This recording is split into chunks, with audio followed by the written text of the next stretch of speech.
In the cosmic cycle of the Aztecs' fifth sun, the year 1519 dawned like any other in their vast empire. An intricate web of alliances and conquests spanning from the Pacific to the Gulf, home to millions. The Mexica, as they called themselves, had risen from humble nomadic roots to forge Tenochtitlan, a marvel of urban engineering on Lake Texcoco, floating gardens nourishing maize and beans, aqueducts channeling fresh water, temples soaring skyward in honor of gods who demanded blood and devotion. Emperor Moctezuma II, a figure of divine authority, ruled with a blend of piety and pragmatism, consulting oracles and astronomers to maintain harmony with the heavens. Yet the stars whispered warnings, and the sea hid secrets that would unravel it all. Across the Atlantic, in the shadow of the Reconquista's triumphs, Hernán Cortés embodied the restless spirit of Spanish ambition. A lawyer-turned-soldier, he defied his superior, Diego Velázquez, to lead an unauthorized expedition from Cuba. His fleet, 11 sturdy caravels and brigantines laden with 508 men, hidalgos, veterans, and fortune-seekers, plus 16 horses, 11 cannons, crossbows, and mastiffs bred for war. Driven by rumors of golden cities from earlier explorers like Juan de Grijalva, Cortés sought not just riches, but immortal glory in the name of King Charles V and the Catholic faith. To him this was divine providence. To the watchers on the shore, it was the fulfillment of ancient dread. The moment of revelation struck like a jaguar's pounce. White canvas sails unfurled against the rising sun, resembling colossal water birds or the wings of divine messengers. These were no familiar reed boats or trading canoes from the Maya lowlands. They were colossal constructs of timber and rope, defying the waves with an unnatural grace. The scouts' hearts pounded.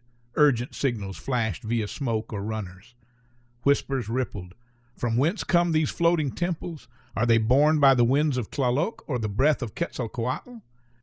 In the rich tapestry of Aztec mythology, Quetzalcoatl, the plumed serpent, god of wind, wisdom, and creation, had exiled himself eastward centuries ago, vowing return in the year 1 Reed, 1519 by the Gregorian calendar, as a pale bearded figure to reclaim his realm. Omens had foretold upheaval.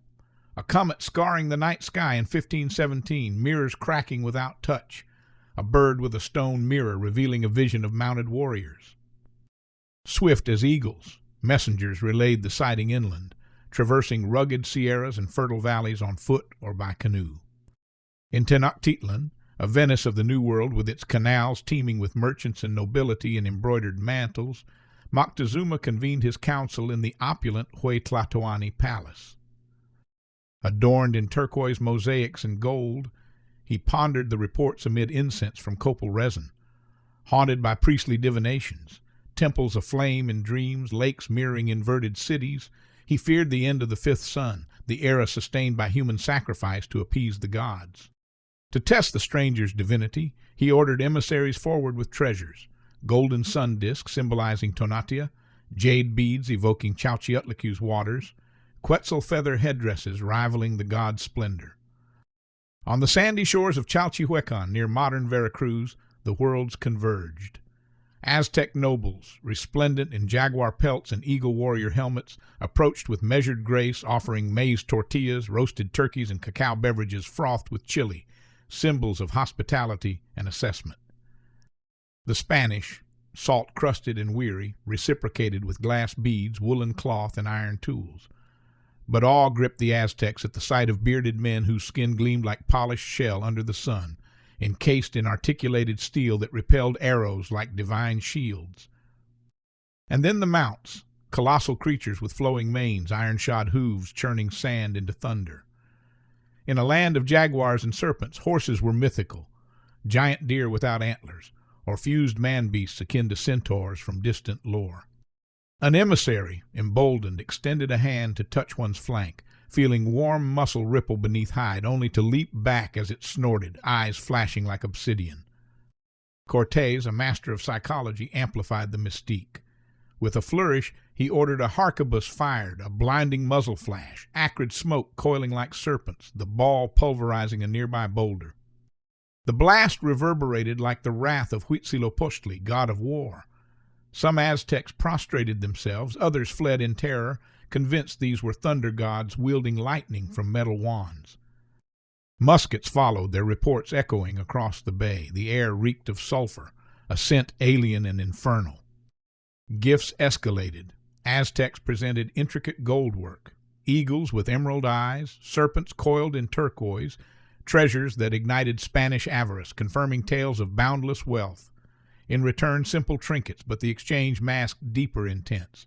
Cortés probed for weaknesses, while Moctezuma's spies gauged if these were gods or mere mortals who hungered, bled, and schemed. Chronicles from both sides enrich this tapestry. Aztec accounts, preserved in the Florentine Codex by Bernardino de Sahagun's indigenous informants, evoke the visceral shock. Their trappings and arms are all of iron. They came mounted on deer as tall as rooftops. Their dogs are enormous, with flat ears and long dangling tongues. Bernal Diaz del Castillo, a foot soldier under Cortés, recalled the reciprocal wonder. We saw things that seemed like enchantments, temples like towers, marketplaces larger than Salamanca. Beneath the spectacle lay geopolitical undercurrents. Moctezuma's empire, though mighty, rested on subjugated tributaries resentful of tribute and sacrifice demands. Cortés would exploit this, allying with the Tlaxcalans, fierce rivals of the Aztecs, whose warriors numbered in the thousands, tipping the scales beyond mere technology. Suspicion festered amid the awe. Moctezuma, torn between prophecy and policy, hosted the strangers indirectly, providing provisions while consulting augurs who read entrails and cast maize kernels for signs.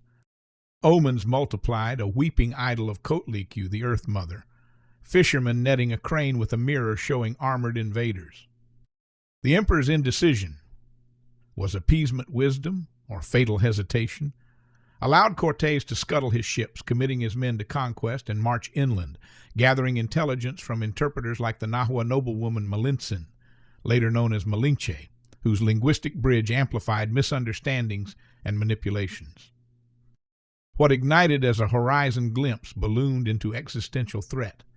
By November 1519, Cortés entered Tenochtitlan as a guest, but alliances fractured into betrayal. The massacre at Cholula, the arrest of Moctezuma, superior arms, steel versus obsidian, gunpowder versus atlatls, combined with Old World diseases like smallpox, which ravaged the unexposed Aztecs, sealed the fate.